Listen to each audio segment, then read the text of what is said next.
ചെയ്യുന്നു. ഇനി ചോദ്യങ്ങൾ ചോദിക്കേണ്ട അവസരമാണ്. അസ്സലാമു അലൈക്കും വറഹ്മത്തുള്ളാഹി വബറകാതുഹു.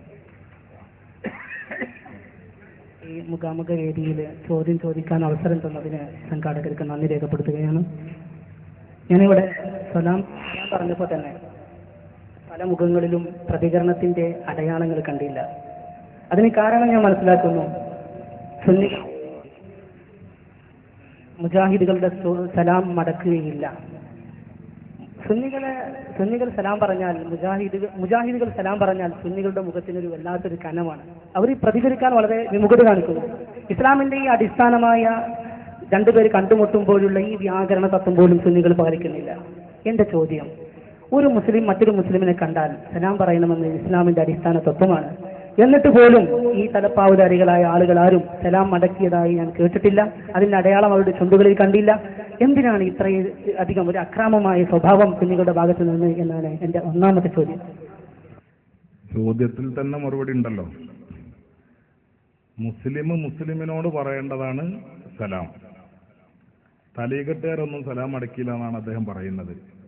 അതിനൊരൊറ്റ മാർഗ്ഗമേ ഉള്ളൂ, തലയിൽ കെട്ടിയ ആൾക്കാർ മുസ്ലിങ്ങളാണ് എന്ന് സമ്മതിക്കാം. എന്നാ കഴിഞ്ഞു. തലയിൽ കെട്ടിയ ആൾക്കാർ മുസ്ലിങ്ങളാണെന്ന് സമ്മതിക്കാം. അത് സമ്മതിച്ചിട്ട് അവരോട് സലാം പറയാ. അപ്പൊ അവര് സലാം അടക്കും. സലാം പറയുന്ന മുജാഹിദിന്റെ വിശ്വാസം എന്താണ്? ഈ ചോദിച്ചാളെ കുറിച്ചല്ല, അദ്ദേഹത്തെ അറിയില്ല. സലാം പറയുന്ന മുജാഹിദിന്റെ വിശ്വാസം എന്താണ്? പറയപ്പെടുന്ന തലീകെട്ടേ നീ കാഫിറാണ് എന്നാണ്, അല്ലേ? ഞാൻ സലാം പറയുന്ന തലീകെട്ട് കാഫിറാണ് എന്നാണ് മുജാഹിദിന്റെ വിശ്വാസം. ഒരു കാര്യം ചോദ്യകർത്താവിനും അറിയാം. അതെന്താ? കാഫിറിനോട് പറയേണ്ടതല്ല സലാം, അത് മുസ്ലിമും തമ്മിൽ പറയേണ്ടതാണ്.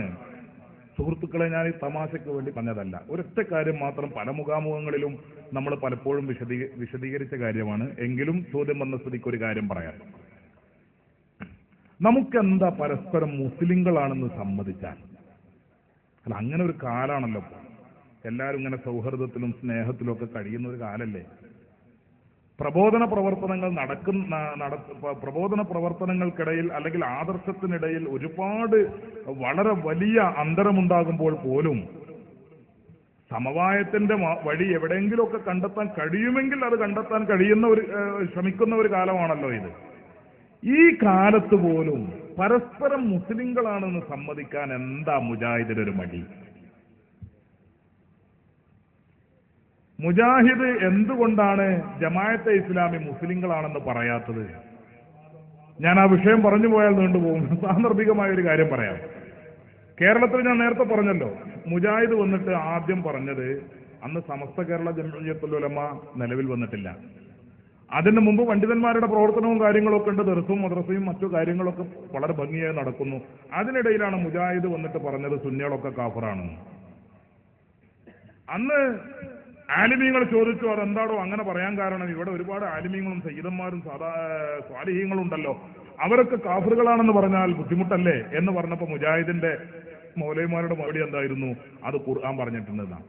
ഖുർആനിൽ കുറഞ്ഞൊരു പരിപാടിയില്ല, അത് ഖുർആൻ പറഞ്ഞതാണ്. എന്താ ഖുർആനിൽ പറഞ്ഞത്? അന്നൽ മസാജിദ ലില്ലാഹി ഫലാ തദ്ഉ മഅല്ലാഹി അഹദ. മുജാഹിദിന്റെ പള്ളിന്റെ തിരുനെറ്റിയിൽ ഇപ്പോഴും ഉണ്ടാവുക ഈ ആയത്ത് ഖുർആനിലുള്ളതാണ്. പക്ഷേ മുജാഹിദുകൾ ഇത്രയും കൂടുതൽ ആഴത്തിൽ വ്യഭിചരിച്ച മറ്റൊരു ആയത്തുണ്ടോ എന്നത് പോലും സംശയമാണ്. പള്ളികളൊക്കെ അള്ളാഹുവിനുള്ളതാണ്. പള്ളിയിൽ വെച്ച് മറ്റാരെയും വിളിക്കാൻ പാടില്ല, അള്ളാന്റെ കൂടെ വേറെ ആരെയും വിളിക്കാൻ പാടില്ല എന്ന് ഖുർആൻ പറഞ്ഞിട്ടുണ്ട്. അള്ളാന്റെ കൂടെ വേറെ ആരെയും വിളിക്കാൻ പാടില്ല, ഉറപ്പല്ലേ? സുന്നികൾ മുഹിയുദ്ദീൻ ശേഖനെ വിളിക്കുന്നില്ലേ? ബദരീങ്ങളെ വിളിക്കുന്നില്ലേ? മുത്തുനബിയെ വിളിക്കുന്നില്ലേ? അമ്പർത്തങ്ങളെ വിളിക്കുന്നില്ലേ?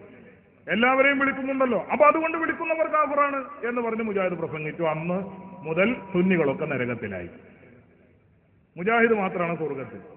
കുറച്ചു കാലം കഴിഞ്ഞു ജമാഅത്തെ ഇസ്ലാമി വന്നു.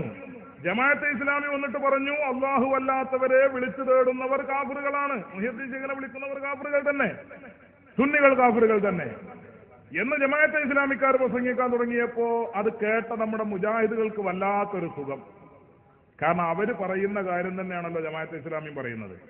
അപ്പൊ അത് കേട്ടപ്പോ മുജാഹിദിനൊരു ഒരു വയറ്റുന്നുമായ സുഖം, നല്ലൊരു റാഹത്ത്. കാരണം ഞങ്ങൾ പറയുന്ന അതേ കാര്യമാണല്ലോ മുജാഹിദും പറയുന്നത്, അല്ല ജമാഅത്തെ ഇസ്ലാമിയും പറയുന്നത്. പക്ഷെ ആ റാഹത്ത് കുറച്ചു കാലം നീണ്ടു നിന്നില്ല. ജമാഅത്ത് ഇസ്ലാമി വിളിച്ചിട്ട് മുജാഹിദിനെ വിളിച്ചിട്ട് പറഞ്ഞു, നിങ്ങൾ അങ്ങനെ റാഹത്താകണ്ട, നിങ്ങളും നരകത്തിൽ തന്നെയാണ്, നിങ്ങളും കാഫിറാണ്. ആരോട്? മുജാഹിദിനോട്. അതെന്താ മുജാഹിദ് നരകത്തിലാകാൻ കാരണം, കാഫിറാകാൻ കാരണം? അതിന് ജമാഅത്തെ ഇസ്ലാമിക്ക് ഒരു പ്രത്യേക കാരണമുണ്ട്. ജമാഅത്തെ ഇസ്ലാമി പറയുന്നത് ഇന്ത്യൻ ഭരണഘടന താവൂത്താണ്, ബിംബമാണ് എന്നാണ്. ഇന്ത്യൻ ഭരണഘടന ബിംബമാണ്, ഇന്ത്യൻ ജനാധിപത്യം ബിംബമാണ്, ഇന്ത്യൻ മതേതരത്വം ബിംബമാണ്, ഇന്ത്യൻ പാർലമെന്റ് ബിംബമാണ്, ഇന്ത്യൻ കോടതി സുപ്രീം കോടതി ബിംബമാണ്, ഇന്ത്യൻ ജുഡീഷ്യറി ബിംബമാണ്, എല്ലാം ബിംബമാണ്. അപ്പോ കോടതിയിൽ പോകുന്നവൻ ബിംബാരാധനയാണ് നടത്തുന്നത്, വോട്ട് ചെയ്യുന്നവൻ ബിംബാരാധനയാണ് നടത്തുന്നത്, പാർലമെന്റിലേക്ക് മത്സരിക്കുന്നവൻ ബിംബാരാധനയാണ് നടത്തുന്നത്, സ്കൂളിൽ പോകുന്നവൻ ബിംബാരാധന നടത്തുകയാണ്, സ്കൂളിലെ പഠിപ്പിക്കുന്നവൻ ബിംബാരാധന നടത്തുകയാണ്, ഗവൺമെന്റ് ഉദ്യോഗം സ്വീകരിക്കുന്നവൻ അവൻ ബിംബാരാധന നടത്തുകയാണ്. ആകെ ബിംബം, ആകെ അമ്പലം. ഇതൊക്കെ ചെയ്യുന്നവരാണ് കേരളത്തിലെ മുജാഹിദുകൾ. പാർലമെന്റിൽ മത്സരിക്കുന്നുണ്ട്, അവസരം കിട്ടിയാൽ വോട്ട് ചെയ്യുന്നുണ്ട്, ഉദ്യോഗം സ്വീകരിക്കുന്നുണ്ട്, ഇന്ത്യൻ കോടതിയെ സ്വീകരിക്കുന്നുണ്ട്. അതുകൊണ്ട് ഇതൊക്കെ ചെയ്യുന്ന മുജാഹിദുകളെ നിങ്ങൾ കാഫിറുകളാകുന്നു എന്ന് പറഞ്ഞു ആര്? ജമാഅത്തെ ഇസ്ലാമി. അങ്ങനെ 940 മുതൽ ജമാഅത്തെ ഇസ്ലാമി രംഗത്ത് വന്നപ്പോൾ മുജാഹിദും നരകത്തിലായി, സുന്നി നരകത്തിലായി. പിന്നുള്ളതാകെ ഈ ജമാഅത്തെ ഇസ്ലാമിക്കാരും മാധ്യമം പത്രവും മാത്രമാണ് സ്വർഗത്തിൽ. കുറച്ചു കാലം കഴിഞ്ഞ് ചേകനൂർ മൗലവി വന്നു. ചേകനൂർ മൗലവി വന്ന് പറഞ്ഞു, സുന്നികളേതായാലും നരകത്തിന് നേരത്തെ കോയിക്കളമാരി ഒരു നരകത്തിൽ തന്നെയുള്ളതാണ്. പിന്നുള്ളത് ഈ ജമാഅത്തും മുജാഹിദും ആണല്ലോ, ഞങ്ങൾ തൗഹീദിന്റെ ആളുകളാന്ന് പറഞ്ഞ ആൾക്കാര്. അവരെ വിളിച്ചിട്ട് ചേകനൂർ മൗലവി പറഞ്ഞു, നിങ്ങളിപ്പോ സുന്നികളൊക്കെ നരകത്തിലാണെന്ന് പറയുന്നുണ്ട്. അതിന് കാരണം എന്താ? അവർ അള്ളാഹു അല്ലാത്തവരെ പള്ളിയിൽ വെച്ച് വിളിക്കുന്നു എന്നതാണ്. അതുകൊണ്ടാണ് സുന്നികളെ കാഫിറാക്കിയത് ജമാഅത്തും മുജാഹിദും. അതുകൊണ്ട് ചേകനൂർ മൗലവി അദ്ദേഹത്തിന്റെ പുസ്തകത്തിൽ പറഞ്ഞു, പള്ളിയിൽ വെച്ച് അള്ളാഹു അല്ലാത്തവരെ വിളിച്ച, മരിച്ചുപോയ ആളെ വിളിച്ച കാരണത്താൽ സുന്നികൾ കാഫിറാകുമെങ്കിൽ, അവർ നരകത്തിലെത്തുമെങ്കിൽ, മുജാഹിദുകളെ, ജമാഅത്തെ ഇസ്ലാമിക്കാരെ, ഞാൻ നിങ്ങളെ വെല്ലുവിളിക്കുന്നു, നിങ്ങൾ രണ്ടു കൂട്ടരും കാഫിറുകളാണ്, രണ്ടു കൂട്ടരും നരകത്തിലുമാണ്. ആര്? ചേകനൂർ പറയാം. അപ്പൊ ചോദിച്ചു, അതെന്തേപ്പോ ഈ തൗഹീദിന്റെ നടുക്കണ്ടങ്ങളായി ഇങ്ങനെ രംഗത്ത് വന്ന ആൾക്കാർ ഇപ്പൊ എങ്ങനെ നരകത്തിലെത്തി? ചേകനൂർ മൗലവിന്റെ വിശദീകരണം അത് വളരെ ലളിതമാണ് കാര്യങ്ങൾ. അള്ള പറഞ്ഞത് എന്താ? അന്നൽ മസാജിദ് ലില്ലാ ഫലാ തദ്ഉ മഅല്ലാഹി അഹദ. പള്ളി അള്ളാഹുള്ളതാണ്, പള്ളിയിൽ വെച്ച് അള്ളാഹിന്റെ കൂടെ വേറെ ആരും വിളിക്കാൻ പാടില്ല. ഈ മുജാഹിദുകളും ജമാഅത്തെ ഇസ്ലാമിക്കാരും പള്ളിയിൽ വെച്ച് ഓതുന്ന അത്തഹിയാത്ത് ഉണ്ടല്ലോ, ആ അത്തഹിയാത്തിൽ അബൂ ഹുറൈറ കമ്പനി കടത്തിക്കൂട്ടിയ ഒരു ജൂതായുസമുണ്ട്. ചേകനൂരിന്റെ ഭാഷയാണ്. അബൂ ഹുറൈറ കമ്പനി കടത്തിക്കൂട്ടിയ ഒരു ജൂതായുസം. അത്തഹിയാത്തുൽ മുബാറകാത്തു സ്വലവാത്തു ത്വയ്യിബാത്തു ലില്ലാഹ്. അസ്സലാമു അലൈക അയ്യുഹൻ നബിയ്യു വറഹ്മത്തുള്ളാഹി വബറകാതുഹു. അസ്സലാമു അലൈക അയ്യുഹൻ നബിയ്യു, ഓ മുഹമ്മദ് നബിയേ, ഓ മുഹമ്മദ് നബിയേ എന്ന് മുജാഹിദ് വിളിക്കുന്നു പള്ളിയിൽ വെച്ച്. അത്തഹിയാത്ത് ഓതുമ്പോ അത്തഹിയാത്തിൽ വെച്ച് ജമാഅത്തെ ഇസ്ലാമിയും വിളിക്കുന്നു അയ്യുഹൻ നബിയ്യു, ഓ മുഹമ്മദ് നബിയേ. ചേകനൂർ പറയുന്നു, ഏത് മുഹമ്മദ് നബിയെ നിങ്ങളീ വിളിക്കണേ? 1400 കൊല്ലം മുമ്പ് മരിച്ചുപോയ മുഹമ്മദ് നബിനെ മദീനത്തെ ഖബർക്കായി വിളിക്കണത്. അള്ള പറഞ്ഞ എന്താ? വഅന്നൽ മസാജിദ ലില്ലാ ഫലാ തദ്ഉ മഅല്ലാഹി അഹദ. പള്ളിയൊക്കെ അള്ളാഹുള്ളതാണ്, പള്ളിയിൽ വെച്ച് അള്ളാന്റെ കൂടെ വേറെ ആരെയും വിളിക്കാൻ പാടില്ല. നിങ്ങൾ ഈ മരിച്ചുപോയ മുഹമ്മദ് നബിയെ പള്ളിയിൽ വെച്ച് വിളിക്കുന്നില്ലേ?